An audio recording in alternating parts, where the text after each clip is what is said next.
Hi Nursery, I've chosen a new book for us today. It's called Be Brave Little Penguin.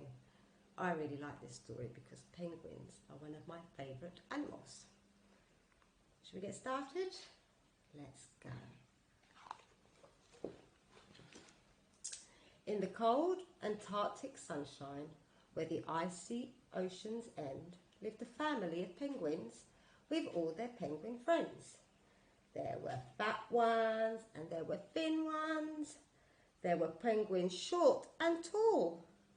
But little penguin Pip-Pip was the smallest one of all. You see, all different shapes and sizes.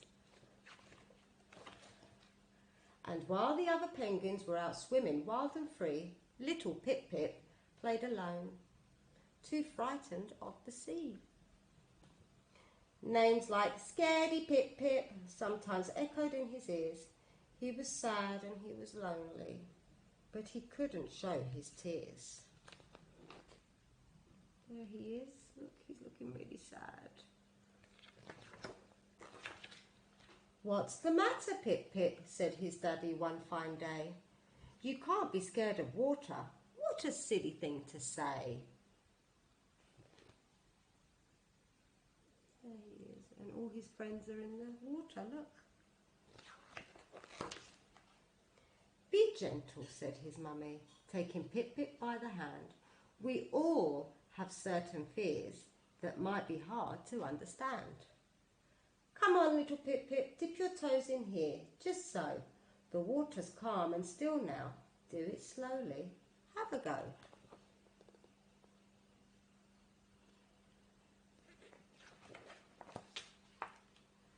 But what if it's all freezing, Mummy? What if I get in and it's just too dark and deep for me? And what if I can't swim?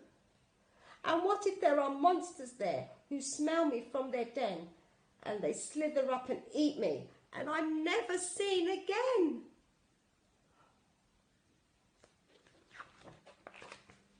"I understand, my darling," said his mummy with a kiss.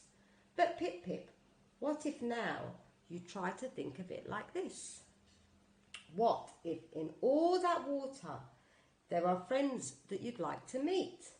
And what if it is light and warm and full of fish to eat?" That would be something, wouldn't it? "Take my hand, my darling. Here, just try and you'll see. Please trust me, little Pip-Pip. Come, be brave now, just for me." His mummy's helping him. Slowly, Pip-Pip made his way towards the water's edge. He stared down at the ocean from the slippery, icy edge. Then he looked back at his mummy, and as his small heart thumped, he closed his eyes, he held his breath, and little Pip-Pip, what do you think he did? Jumped! Splash! Look at that. For a while his mummy waited. Then she cried out, "Something's wrong! Pip-Pip, please, where are you? You've been under way too long." So she leapt into the ocean, diving deep into the blue. Then suddenly, out of nowhere, came a little voice that she knew. Mummy, over here. Hey, Mummy, look at me. I'm swimming. Mummy, swimming. Look, I'm swimming. Can you see? She turned and spinning circles through the water, bright and clean, swam Pip-Pip with the biggest smile the world had ever seen. Look how happy he looks. And as she watched her little one right there before her eyes, he burst up through the surface and he soared through the sky. He looked so happy. "Woohoo!" cried Pippi. "Hey, Mummy, look, I can fly." "It's really not that tricky. You should try it, Mummy, try." "Oh, Pip-Pip," laughed his mummy as she watched him with a grin. "I don't know about flying, but oh my, you've learnt to swim." Then his friends all gathered round as Pip-Pip landed with a bump and said, sometimes all you have to do is just be brave.